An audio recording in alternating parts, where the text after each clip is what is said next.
Hello and welcome to the FSF Podcast. This is the show made by nerds for nerds. So we are very excited to welcome you to our nerdery. Our nerdy guest this week is most known for, and by the way, I totally stole this from her website, is most known for playing the bespectacled Tech Kitten, Penelope Garcia. I mean, I couldn't write that any better. I made up Tech Kitten. I remember being like, she's a Tech Kitten. I started that, so I'm glad it's sticking. Yeah, I was like, I can't write that any better. But she's been on the longtime CBS crime drama Criminal Minds. And in addition to being an actor, she's also a YouTuber, a podcaster, a graphic novelist, a playwright. I'm so excited to welcome today Kirsten Vangsness to the FSF Podcast. Welcome to the show, Kirsten. My pleasure to be here. Thanks for having me. I am so excited. We've been so excited. Kathleen and I, we every time we have somebody on that comes on the show that we're both excited about, if you go back and you watch other episodes, you'll hear us say this. We've been sending notes back and forth all week, and when you were commenting on our BlueSky stuff, I'm like, oh my god, look at this! She commented. She did the thing. Yeah. I was proud of you guys. I was like, are they on BlueSky? I was like, they're nerds. Of course they'll be on BlueSky, and I was right. Absolutely, yeah. And so when that notification popped up, I'm like, oh, I clutched the pearls. She did the thing. Oh. And then he's sending screenshots of it with the guys. Like, oh. I'm smiling. It's making my head hurt. I'm smiling so hard. Oh no. So to say that we were excited about this might be a bit of a massive understatement. So, but to start this off, I want to ask you the question I ask everybody, and the reason that this came about is that this isn't the only podcast I've ever done. I had another podcast years back called Focused on Forward that was about my own mental health and mental health journey. And I talked to people who'd really gone through some stuff in life and talking about how they had learned to move forward in life. And I've gotten to a point where I really enjoy learning what makes people tick and why they do what they do. And I'm also a giant nerd, so I love a good origin story. So in the origin story of Kirsten, what got you interested in doing all the cool things that you do? What made you say, I want to be an entertainer? So I was a real weird kid. I had a very dysregulated environment that I did not, it was not conducive to my thriving. And I've always, I'm dyslexic in a town. I lived in the Central Valley of California in a place that didn't recognize those things, left-handed in a place that doesn't recognize those things. Both of my parents were educators. I had a pretty dangerous father. So stuff is happening. So I'm sort of reality. There's nothing real, like the things you think are real. No one is validating that they are real. It's sort of like my whole childhood is this sort of sea, because I'm a very, I always say I like pick up on people's radio stations. Mm-hmm. So when you're really empathic like that and you're a kid and there's all this weird stuff going on and you're trying to, understand it. And in first grade, my mom told me this story in first grade. It wasn't really a story. She got done with the parent teacher conference. And she said, the teacher said, there are no secrets in your house. You should know. And it's not like I can't keep your secret, but I can't not tell what's happening to me in real time. And that, because of, I think, the way I was looking at reality, or because no one was accepting what reality was, I sort of got told like, oh, Kirsten has this big imagination. Kirsten makes things up. And so I sort of knew I did that. And then the way I needed to get people to see information, because I was a real weird kid and it was really, kids didn't want to be friends with me. And I was super like, I was the kid that you threw in a trash can. I was the kid that you did that stuff to. And I was odd looking. Now I actually helped produce I think it's coming out this month or next month or something, a documentary about It's Pat. I don't know if you remember. From Saturday Night Live. And I so wanted to help them make sure that people knew about that movie. Number one, because in a way it's one of the first trans, it was one of the first times a woman was was being mistaken as a masculine creature, although Julia Sweeney did not decide that until later. Like, oh yeah, I guess I was playing someone who was transgendered, but a lot of transgendered comics related to that. But I looked like that, and it didn't work well in school. I didn't look like anything on purpose. I just sort of was an odd looking and behaving kid. And I had a lisp. And so it was like speech therapy and all this stuff. And so to get people to sort of listen to me, I got to be good at I guess, communicating. And then it just got too much. And around 8th grade, I stopped talking. We moved. And I was just, I can't do this anymore. I got to figure out a different way of doing this because I was so tired of getting punched on the bus and all this. I was just tired. There was no place that I didn't even understand. There was such a handful of times in a year that I would have like a moment when my nervous system or my body was like calm. And felt safe or okay or whatever. So it was very much retreating into my imagination a lot. So I moved, stopped talking all of 8th grade, pretty much getting to 9th grade. And my mom says, you either have to take shop class or you have to take drama. And I had done drama when I was a kid. My dad would do like all these community theater things because he was like a really good singer. But like every time we do it, my older sister would be like, one of the teenage girls in like Fiddler on the Roof. And I'd be one of the yentas, the old yentas in the back at 7 years old. Mm-hmm. I would always be like this old woman in the back who didn't speak. So my mom says I have to take drama in high school or shop because she wants me to start talking again. And I take drama, and our first 2 lessons in class, you didn't have to talk. And I got A's, and I hadn't gotten an A pretty much in anything. Because I wasn't straightforwardly good at anything. Anytime I told a good story, it wasn't spelled right, like all those kinds of things. And then it was like, oh wait, there's a whole canon of things to learn. There's a whole way to nerd out about acting. There's objectives and ways to do it, and obstacles and character and all these books. And I threw myself into it. And then, you find out when you become a theater nerd, like that's a whole culture. And all of a sudden I like fit in a place because I didn't fit in. And I remember being in high school and we were doing a show and my teacher would put Post-it notes all over the wall. And one of the Post-it notes said, love the art in yourself and not yourself in the art. And I saw it and I was like, that's my whole life now. And I really do think that that's how I've gotten by. It saved my life. It saved my life before I did it for a living. And I was just, from then on, I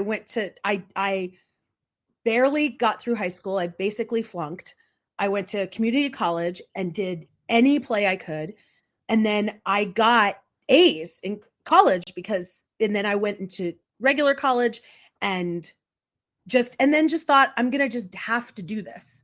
So in my 30s, then the Criminal Minds thing. But by the time Criminal Minds happened, I had already been like everything I do, all that stuff that I do, I was already doing that. So that is just what you ask any maker. I mean, I'm sure you guys, you become a multi-hyphenate. You get obsessed with things and then you have to make and do. And it not only saved my life, but I think it saves everybody else by doing it. Yep. That's my long answer. No, I love that answer. We always say long answers are good answers. I think, so for me, you're talking about, maker and you start become so hyper passionate about something and doing what you're doing. And I think that, honestly, podcasting in its own, starting with my show Focused on Forward and then moving on to this with Kathleen and everybody else, is what helped save me, because I was so adrift when I started Focused on Forward. I started on a whim, to be honest with you. And so being able to have that and get something to focus all my energy into. I mean, I'm married. Well, I shouldn't say was married. I am married. 27 years today. Yeah, 27 years today. She's in that room right there. Yeah. Thank you. And I have 3 kids, 3 beautiful children. And I mean, those were my whole world and my focus, but I was also dealing with a lot of things from my natural father, and my daughter had just gotten out of this elongated hospital stay and all these different things. So I was very not here. I was here, but I was not here. And so having that opportunity, I identify with a lot of what you said, because it just resonated so much with my own journey, my own story. And I think that's, if you find that in somebody else, it's always kind of nice to see that, okay, it's not just me. It wasn't just me that did that thing. Okay. Sure. So I'm not the only one who dives in headfirst into something because I have to. Sure. Yeah, absolutely. Yeah. No, and it's funny is you're talking about the podcast, and I think that you did the same thing for me with the podcast when you said, hey, we have these couple of interviews coming up. Do you want to interview? It was, who was it? Julie. I don't remember. Dan Povenmire or this other voice actor. And I'm like, Dan Povenmire, 100%. I want to be in on this interview with Dan Povenmire, co-creator of Phineas and Ferb. I want in. And it was, what was that, beginning of 2021? 2021, yeah, somewhere in there. My dad had died at the end of 2020 after losing my grandpa and a newborn nephew in 2020. So when Tim's like, hey, do you want to do this podcast? Yes. Like, I need an outside focus. I need to get out of my head. And it's true that you find something art-wise that you're good at, that you enjoy, and you're like, this is mine now. Yeah. I am going to make all of this mine, and you find every single thing you can about it. And I love that. It saves the world. If you can create more than you can consume, you'll save the world. Yeah, for sure. For sure. I love that. And then looking at the beautiful things that you have created, you talked about obviously everybody's favorite, Penelope Garcia. I mean, she's the best character on that show. She is the heart and soul of that office. I love that character so much. I love her too. She's amazing.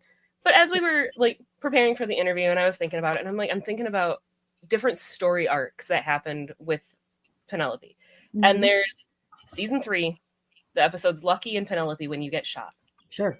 When Penelope gets shot. Still my favorite episodes of the show, which, I mean, it's hard to say that those are my favorite episodes because my favorite character is in horrible, horrible danger. But Garcia's feelings about being confused that this guy was interested in her, I feel like resonates so well with so many women when we are constantly bombarded with well, that's not what you should look like. You should look like this. You need to be skinny like that. Your hair, you have curly hair, you should have straight hair. If you have straight hair, well, you should curl it. And it's just constant. We are constantly bombarded with not feeling like we're enough.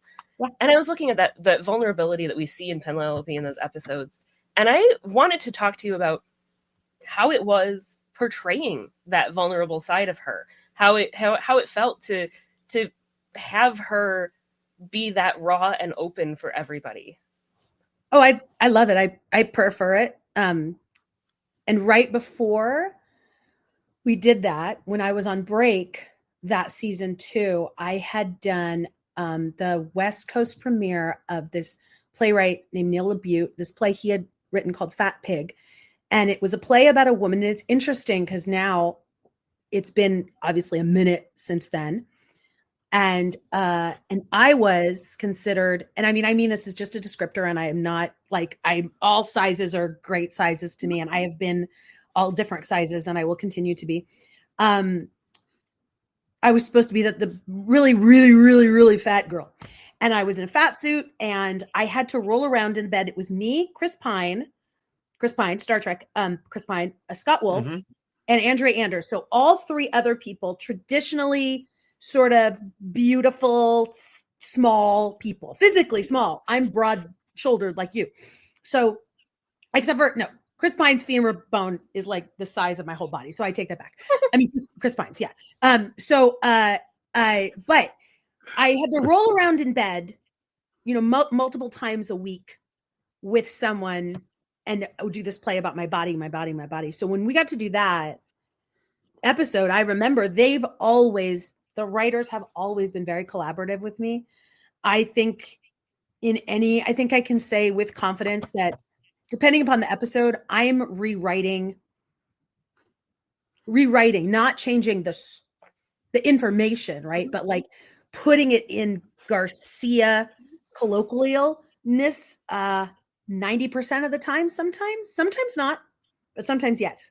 And that scene where I walk in and I'm like, I'm not the girl, blah, blah, blah, blah, blah. I went home and I rewrote that. And I went in and I said, can I say this? And they always have led me right, because the writers have always been brilliant. And that's a sign of a very good writer, to have be able to drop their ego and say, yeah, no, let's do what you're saying, or let's at least do a take and then we'll decide. Because that's what I always do. I always learn the lines the way they're written, and then I learn them the other way. And now we're much more fluid about it. Now they kind of don't care. They're like, Kirsten, just do it if you want. But then that's how we would do it. And so it was scary to watch. I don't think it was scary to do, but I remember that's one of the few episodes that I did watch. And that's why I don't watch the show. I think when you watch yourself act, I don't know, I get very like, that's what my face does? That's what I look like? Oh no, don't do that. There's a lot of that goes off. And I don't think that's helpful for me to get a message across. And I actually don't think it's my business what I look like. There's just too many things you have no control over when it comes to that. And really, honestly, I'm there to portray something that I think is really necessary in television and in the world in general, which is a woman who doesn't pay that much attention to the male gaze, who dresses to delight herself, who behaves to delight herself. I'm going to do this thing in February with the Gina Davis Foundation, because I found out that, get ready, nerds. I think I'm saying this correctly. 77% of all girls that decide to start doing STEM stuff, Penelope Garcia is their gateway into that. Yeah. 77% higher than any of the other nerds. And I am not saying that like all the other nerds on TV, the Abbeys and all of them aren't unbelievably amazing. But I think there's something about what they did with that particular and the way it's set up that I get to play the person who pretty much consistently is the Deus Ex Machina, pretty much consistently is the person who's like, I have all the answers, I did all the things, and can have this wellspring of empathy where no one else can in that room. That's my answer. I love that. And I think too that speaking from my own personal experience, I looked at Garcia with she looks like me. Yeah. I'm the chubbier blonde with the glasses and the bright colors and does the things because they make me happy. Yeah. And it was refreshing to see that with hey, no, I know what that feels like. And I remember at the end of that episode when you get shot and I'm like, oh no, I'm never going to the coffee shop now. I told my wife, I'm like, because when that happened, I'm like, I swear to God, if they kill her, gosh, I'm never watching another episode. I'm done. I know, my heart sunk at the end. I was so mad at the end of that episode. I'm like, they shot her. Are you kidding me? And I think it was like people always talk about how much that meant to them. And what I love about Garcia is that she is everybody who looks at her and says, you're like me. Mm-hmm. I am not making that character alone. You have all these different people participating. When I've done plays, fans come up to me and they hand me like things, pens, stuff they've made. If I can get clearance on it, or if it doesn't have like a thing, it's been homemade, it's on that desk. So like I try to, and I think about how people have this relationship with her in their rooms, and they project all the things about themselves that they feel maybe not that society sees them as. And they're like, oh, look, she's like that, so I can be like that. But like, we were already like this. They just didn't know about us. Right. You know? Yeah. I think the thing too with that episode, I mean, in addition to all of the things we've already talked about, the end of the episode when she's laying on the stairs and you have that moment of but she and Derek ended on a fight. And but no! For then the next episode for him to make up for being a butt. Right. It's like, yeah. One of my wife and I's favorite things to do was always to see what comments that Penelope and Derek Morgan would make back and forth to each other. Mhm. And we're like, we're gonna try those out tomorrow, see how we feel about those. It's like we the story behind that is that the first table, I was in the first episode because I had a friend who worked in the office who got me the job. She got me the audition. It was 2 lines. I was supposed to be gone. They had already cast a guy in that part, and they decided it was too male heavy, put me in. I was supposed to leave. But then they wrote me in the second episode. And right after that episode, there was a sexual harassment meeting. And Shemar and I sat next to each other, and I'm a theater nerd, and we are irreverent. So like, I'm appropriate. I'm never going to, I always want people to feel safe around me, but I'm a very irreverent person. So he's making jokes. I'm making jokes. We're writing things on the legal padded, poking each other, and we don't know each other at all. And I'm pretty shy. I know that sounds odd, but I'm like an introvert who's learned behavior, And yeah. So then someone noticed us doing that, and they rewrote our scene with some of the stuff we said. And when I realized that, like, we did that next scene again, I was like, what is going on? Him and I were both like, what is happening? Is this 6'2" black man my doppelganger? Like, what's happening? Like, why do we? And neither one of us, we would just sort of like go with it. And then it literally would be the point where we would call each other. And because, obviously I'm doing my scenes in my office by myself with just someone eating a sandwich across the room, reading the lines. Stop it. Hey, baby. How are you? What's up? So I'm acting off of that, right? But I would make things up, and then I would call him, and I'd be like, hey, this is what I said. This is what I did. And when Shemar is very collaborative, very good and stuff like that. So he was like, oh, so when he would shoot first, he would call me and go, okay. So, then once we figured out that, we would just call each other before we even shot anything and would talk on the phone and be like, I'll do this, you do this, I do this, you do this. Why it sounded like that, because we were already in agreement, because otherwise you literally have someone across the room talking, and it's hard. I always loved fantastic. the interactions between the two of them. And it was always I remember my friends who would watch it with me, and they're like, well, why isn't this going anywhere? Where's this relationship going? And I'm like, this is the relationship. This is where it is. This is where it should be. People can just be friends. That's okay too. Yeah. And it was, and I like what it did when it did what it did. Mm-hmm. And, now the show has gone through so many inceptions, and I have been in every single inception of that show, aside from episode 5. That's the only episode I am not in that entire, that whole thing, everything. And including a few, including all of the first spinoff, every single episode of the first spinoff, and a few episodes of the second spinoff, and all of it of the Criminal Minds Evolution. And so sometimes when the show, people were like, that was my favorite season. I couldn't necessarily say that was my favorite season to shoot, not because of the people I was working with, but it's, how life is. And sometimes work isn't, but it's like, sometimes when you're having like, this is my favorite, and that's the audience is like, nah, this isn't mine. But for me, the journey that I get to take as Garcia, and we are different people. I know we are very close neighbors, and I know people probably listen to me right now like, yeah, I am, and I'm not. So the journey that she gets to take, and the way that she flirts now, and what she does now, and the sort of now it's we're currently in the age of Garcia in the sort of love triangle almost between who she was dating and Luke Alves. It's fun. And I feel like women need to see that, because we need to all know that charisma gets you anything you want. And she has a lot of charisma. She's more than me. For sure. Yeah. For sure. Yeah. No, I like that. I like that. One of the things I like about the show, and it's not just through Penelope's character, but through others, is the showing of there's a wonderful show of diversity. There's a wonderful show of acceptance and inclusion, and and looking at people for who and what they are, and learning about people, and and even learning about some really weird people.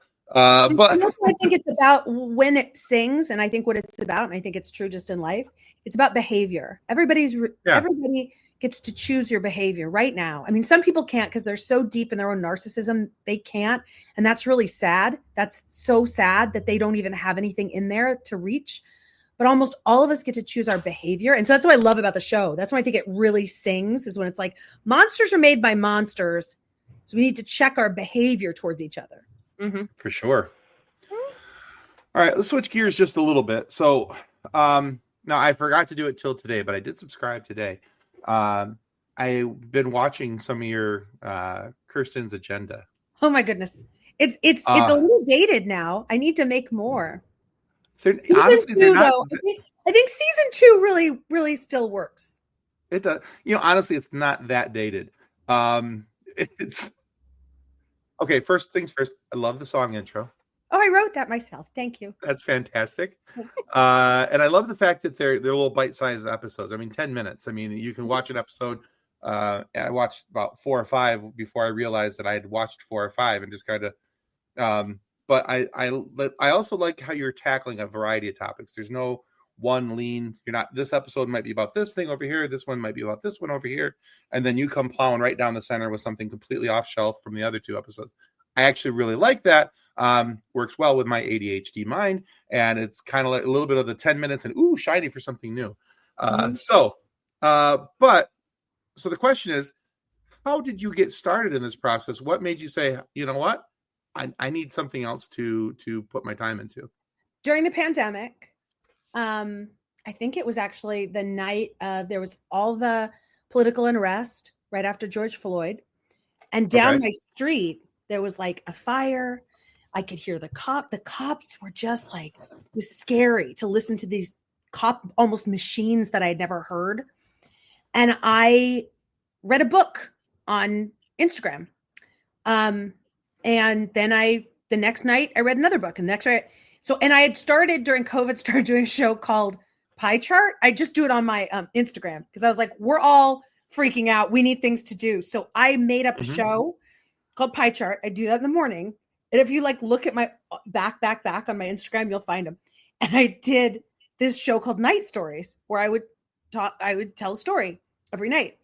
And then someone approached me and was like, some people a production company, and I paid for it, but it was like, do you want to make a YouTube show? And I thought, yeah, maybe that's a good idea. And at first it was like real tangible stuff at the when we were in the pandemic, you know what I mean? Just because that's the thing that's great about Penelope. Penelope crosses through, she gets to, people love me and I love people, and people with different ideologies can wrap their head around me. I'm very happy about that. I want people to understand that this little weird progressive queer girl is Penelope Garcia. And I know you love Penelope Garcia, so you probably love more people than you even think you do. And sure. And so I kind of use that way of getting, so that's how it started. And then I was like, oh my God, I just want to do the second season about stuff I talked to my therapist about, which is basically just the drama triangle. Just like, how do you get off of being a victim, a villain, or a hero, and just be authentically yourself? How do we self-actualize? Because I truly believe if we're all making art, if we're all creating more than we're consuming, we can make the world, a kinder place. No one is destructive when you have something you want to make. And so that's really where it came from. And it's a real, to make anything, I'm sure you guys know this from making your podcast.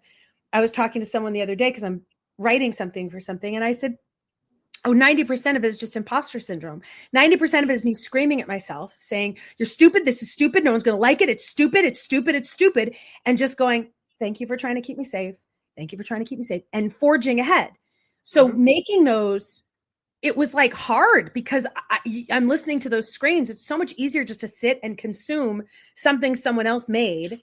So that was why I did it. And I loved doing it. And then I just kind of stopped. I was like, there'll be a season 3. And then I get in my own head because what I want to do for season 3 is so weird that I'm like, oh, no one wants to see that. And then here we are. I know. I hear you. I hear you. And you know what else it is? It's the perfectionism of it all. Like, you know what I mean? I totally wanted to get do that. season 3, and I was like, I'm going to use this kind of camera and this kind of lighting. And I'm me.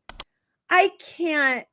I mean, when I go do Penelope, there's literally hundreds of people helping make Penelope. You know what I mean? The hair, the makeup, the Right. this. Sure. But Yeah. me, I just want to go and like roll out and be like, there, made it, next. So I need to get more in alignment with that. And then I can make a season 3 of Kirsten's Agenda. Understood. I get that because, for me on this show, it's very easy for me to sit down and do an interview because I'm relying on you to bring the cool and the funny, and I'm just asking questions. But we also do a version of this show where we call it our sidebar, where we do these little 5 to 10 minute things where it's us talking about some topic. And when we first started doing those, the first one I did, writing it, I was like, oh my God, what am I doing? Why am I doing this? Nobody's going to listen to it. They're all going to hate. And all of a sudden I have that, I don't know if you remember the Adam Sandler thing. They're all going to laugh at you. Yes. Yeah. So that was playing in my head almost like incessantly. Between that and I also write articles for a website. And every time I'm writing an article, it's still the same thing. I'm plunking down my thoughts on something nerdy, and it's like, nobody's going to read this article. They're all going to hate it. Everybody's going to think it's stupid. But yeah, I totally get that. And it's hard to get past that because I don't really think of myself as a perfectionist. And I don't think of myself as, shut up, Kathleen. I saw those eyebrows. You're like me, though. Yeah, you're like me. I saw those eyebrows shoot up. Perfectionism doesn't always show up like type A. Yeah. I'm very much not a type A person, but I have type A tendencies in a few things. And I know a lot of it comes out like we have our little, we don't have a ton of, we're not that type of company here. But when we do have little podcast meetings about, hey, what we're going to do with the show, I'm pretty sure that my type A comes screaming out. Because I'm like, we're having a meeting and we're going to run our meeting. We're going to be very professional. We're going to, and then 5 minutes in, I'm telling a fart joke. So it is what it is. But yeah, exactly. Obviously, we're professionals. Exactly. Obviously. I mean, but all of us are, it's when you need to remind, all of us are children, what is that? It's a Kate Bush it's a Kate Bush quote of like, all of us just pretending to be grown-ups. And if you can get in alignment with that and know that that person over there that's taking themselves really seriously also is pretending, then you can try your best and see what happens. Understood. It does help when you remember that everybody else has no idea what they're doing either. Yeah. Exactly. And even if they do, I mean, how boring to know everything. Right? Yeah. I learned bar by making joyous mistakes. So yeah. those are the ones where you go, yeah, I don't want to do that again. That sucked. So it is still a way to learn. It's still a valid way of learning. Yes. I think, but that's why I don't do things sometimes. That's why I don't make things sometimes. It's why I wait about something, because I don't want, but then you think about it, you're like, it's really not that terrible. I wrote this play that I was in love with. And I remember it came out like 4 years ago. If I did it right now, everybody would know exactly what was going on. And there were people that loved it, people that loved that play. But most people would need to take me aside at the end and say, Kirsten, I really kind of hated this, which one should take as like, this is very important to be doing this play. Actually that's what I made the graphic novel out of. And I decided to let that mean something instead of like, they just don't understand it yet. Or maybe I just need to tweak it a little. I took it as like, God, I did something really shameful, but it's not. And I think that we need to get over that. We all do. Just throw it out there. Let it be imperfect. As I'm sitting here I have 3 unfinished paintings in the other room that I haven't touched since 2021. Well, I bet your inner 13-year-old is very impressed that you paint. I think she is. That's true. Mm-hmm. It's just either for my aunts, and it's as soon as I'm like, nope, can't finish them, can't give them to them. Because you think, I was just talking to someone this the other day, you think that the muse is going to come and give you this experience that feels really delicious while you create. And most of the time that never happens. And a friend of mine told me this once, because I was trying to write this thing and I was like, it's not coming. And she said, if the muse doesn't come, you have to be the muse. That's it. You have to be like, it's just me. That's it. I like that. Mm-hmm. I might have to get those pictures out. They might have to get finished. So as we talk about things and bounce around, and I know that you probably get sick of people talking about Garcia, because No, I feel, oh, good. I'm glad, because I've got more. Well, that's fantastic. No, So I was actually recently, a group of our friends hosted a costume dance party for our kids, because we've got a big group of friends, got kids of all sorts of ages. For sure. And my friend Michelle walked in with her son. Her son was in this absolutely adorable Mario costume. And Michelle walks in with these bright patent leather red pumps, this adorable dress with big vegetables on it, this red blazer, this bright turquoise necklace, blonde wig, big Miss red Frizzle. flower in her hair, big red glasses. And I'm like, oh. And I overheard her say to one of our other friends with the, not everybody's going to understand who I am, but those who get it are going to get it. Those who understand are those who know. And I leaned over to her and I'm like, Garcia from Criminal Minds? Yeah. Like, that is fantastic and on point. And I wanted to like describe the outfit for our audio listeners, but I have a picture of it if Tim can share the picture. Oh, it's perfect. Spot on. Spot Perfect. On. This is what I mean by there's so many Garcias living inside of. I just get to play her, but yeah, perfect. And it's so funny. So Michelle usually like, it took me a minute to realize it was her, because she's got this beautiful red corkscrew, thick curly hair, and then she's here with this blonde wig, and I'm like, you look adorable. Like, that is fantastic. Fantastic. She did so great with it. But looking at the costume, looking at the fact that, like you said, there's a Garcia in all of us, how does that feel for you to see this character that you've played for 342 plus episodes to be so embraced and embodied by your fans? It's my favorite. Especially because like I was telling you, growing up and being a nerd and being sort of like an outsider, and I don't try to be weird. I don't walk around. I don't aesthetically look at things and go like, oh, I want this thing because nobody else is doing it. Mm-hmm. I just am a person. I think that that's one of the best things about being a nerd is just sort of like, I know this is good, whatever. This is what I do. I'm not interested in dress. There are nerds who are like, I'm not interested in dressing up. I just want to like, this is how I show up. There are people that are like, this is how I show up. And it's like, it's not for other people. It's for this beautiful labyrinth that's sort of inside of our own selves that we're, interfacing with the external world with, but we're not looking out there to validate what's happening in here, if that makes sense. Mm-hmm. Mm-hmm. Yeah. And I think that I think she's there's the collective unconscious, that idea that like these things exist and that it's just in a pot and you're like pulling from that to make that thing. I feel like I don't feel responsible. That's like that love the art in yourself, not yourself in the art. Mm-hmm. I don't feel responsible. I feel like I get to be sort of like a channel for all these different women that already exist, that already do that in their version of it, whatever their version is. And I get to be the like this sort of idea of the archetype of it, but not it, and I'm always delighted. I just went to my first ever fan convention. I'd never been to one, and I went to one in Paris.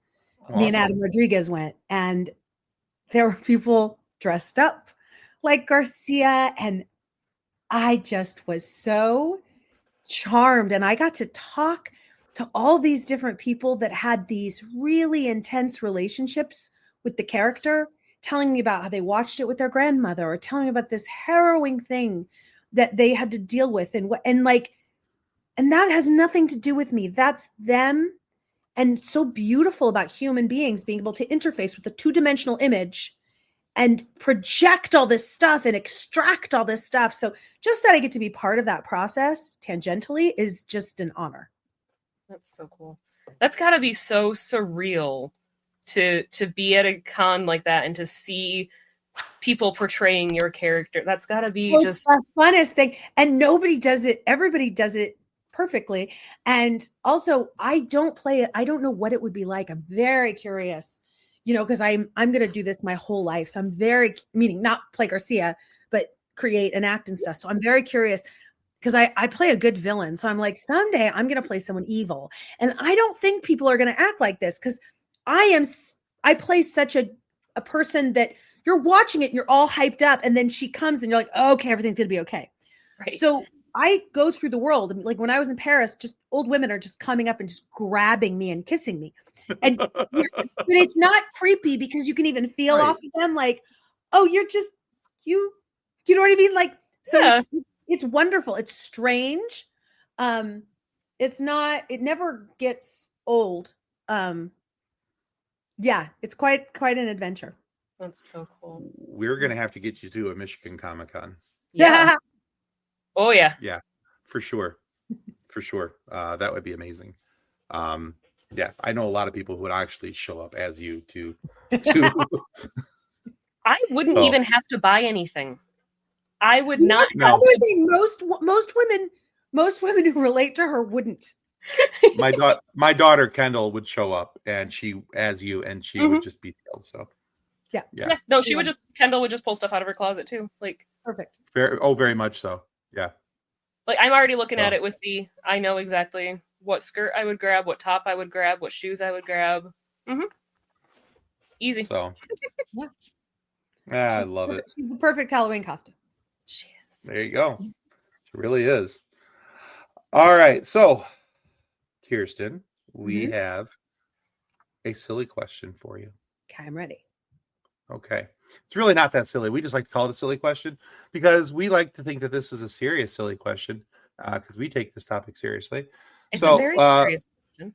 Exactly. So the reason why this topic even came up is because Kathleen was out with her daughter one day and somebody asked her daughter this question, but not Kathleen.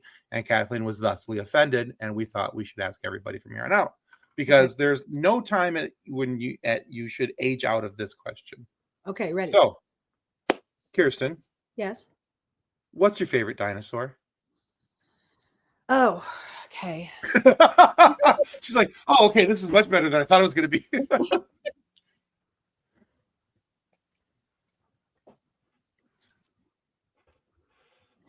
I know my top three. All right. Well, hold on. Hold on. You can give top three. It's Brontosaurus, Stegosaurus, Triceratops. It's always one of the herbivores, but I think it's Triceratops. I think it's Triceratops because they're cool looking, because they've got the three, and then they're like, I like those ones that are like, the small, like that. That would be, yeah. And if we were going beyond that, I would say one of those really weirdly large, when insects were really big. Oh, yeah. The names of any of those. Yeah. But fair enough. I would have to say, yeah. I mean, I was like, is it Stegosaurus? No, it's Triceratops. It's Triceratops for sure. Absolutely phenomenal pick. Good job. Thank you. That's Tim's favorite as well. Oh, really? Yes, that's why I was doing my little mini celebration. I figured I was like, he likes it, and I don't know if it's the top, but thanks. No, I have always loved them, and I say this every time somebody picks it, because when I was a kid, I was really into rhinos, and Triceratops were just triple rhinos. So therefore, really cool. It's true. I don't think we've had a guest have the same favorite as me, though. I don't think so. The Parasaurolophus, the ones with the horns and they trumpeted. Oh yeah, I know exactly those. That's a good one. They're the ones that they in Jurassic Park. They're like, wait, they do go in herds and little. Yes. I like. I had to take out Tyrannosaurus Rex because I know who they were in reality, but I'm a huge fan of Cupcake and Dino. If you've never watched that, Walk, Don't Run. Walk, Don't Run. It's on Netflix. It's amazing. And he's such a beautiful, gentle, hilarious T-Rex, but not all of them are like that. Cupcake and Dino? Yes, it's about a cupcake and a dinosaur, and they're brothers, and they have a business where they do general service jobs, and their grandmother is a steak, and it's just really good. Their grandmother is a steak. Okay. Yeah, grandma steak. I'm messaging my husband right now so that we can watch it. You've already sold me on it, so that's fantastic. Love it. Quite good. Cupcake and Dino. Okay. Excellent. I will check that out for sure. Yeah. Kirsten, we could keep talking, and I as much as I would love to, we do have to actually end the show at some point, which is always the worst part. But we are so grateful that you've been on the show with us. Where can our viewers and our listeners go to find out more about you and about your work? Oh my gosh. I need to update that there, KirstenVangsness.com website. But if you do a little internet search for my name, you'll find it eventually spelled correctly. So you can find me there. You can temporarily, I'm in some sort of ambivalence about social media right now. I think that it's all I get that. designed to point us towards real life things. So as often as you can find me speaking with my face in a video, I would prefer you finding that, because who knows where I'm staying what. Currently, I have an account on the Instagram, and it's just at Kirsten Vangsness. I tend to signal blast things on there pretty insistent, pretty regularly, but it's been doing some weird things. So I might, if it doesn't let me just be myself, I might have to fly its coop. I'm on BlueSky at Vangsness, and that one I'm keeping thus far because it hasn't done anything odd. Mm-hmm. I'm on Twitter at Vangsness, but same thing. If it's odd, I'm leaving. And I'm on TikTok. I think that's at Kirsten Vangsness. It's all just have to make sure you spell the name right, and you'll be able to do it. And I do a show in Los Angeles called Bits. So if you're ever in Los Angeles, our next show is going to be the 12th of February, and it is a night of newly created work under 7 minutes, and it's pretty magnificent. And we always have different people, and we're raising money on the 12th for people who were affected by the fires, a family in Altadena specifically, and the Humane Society in Pasadena. And I do stuff. So if you go on to Instagram, then sometimes I do stuff. And you can go look. I would look at season 2 of Kirsten's Agenda. You can do a deep dive if you want, but there's going to probably be some stuff in there where you're like, and you can sometimes, if you look at the Selected Shorts podcast, I am a guest reader on that quite a lot. I'm about to go and perform a story from them next week.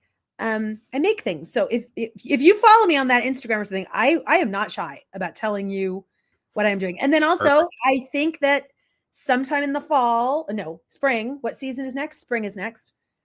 The new season 18 of Criminal Minds Evolution comes out on Paramount Plus. Ooh. Oh, and apparently there are brand new episodes of me on the new Wizards of Waverly Place. I play Professor Bigelow McFigglehorn, who is the head of WizTech, of the wizard stuff. So I'm in a few of that, and it's pretty fun. Awesome. All right. We will definitely link your socials, because you do have a lot of really cool stuff coming out. There's a lot of fun stuff. Thanks. I try to, we can all make things. Let's all make things. You know, one of the things that I wish that we had more time to talk about, but you had posted about it on BlueSky, was also you're coming, an upcoming theater appearance for the Menopause Monologue. And I'm like, oh my gosh, we could have talked about that and made Tim really uncomfortable, and that would have been really funny. Oh, I love talking about my uterus.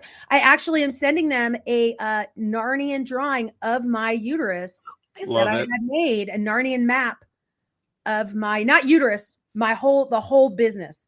Love that. Yeah. So I'm doing that, and I think I need to figure out a way to signal that. I might record my performance and put it up somewhere. Ooh. That'd be cool. I found it especially interesting. I actually just scheduled a surgical date for hysterectomy today, and I'm like, oh, and then the menopause monologue, and there's so much. So much. I know. And even if you're not, you're like, oh, I'm not in menopause. I'm in Bleed Town. Like, we're all in a various, like, whatever. You know what I mean? Mine's about to start any second, just so you know. Just so you know, Tim, my period's about to start any second. That's fine. You have to try a whole lot harder to make me uncomfortable. That's good.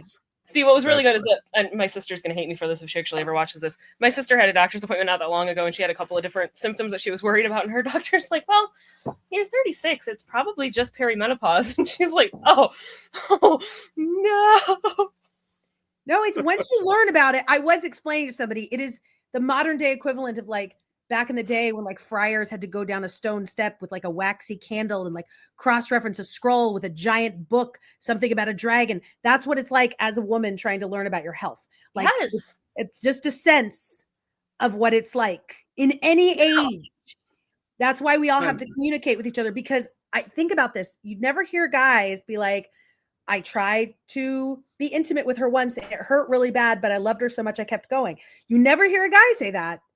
But that happens to women. That's an incredibly common experience for women, but nobody talks about it unless we say something that can happen. Sure, yeah.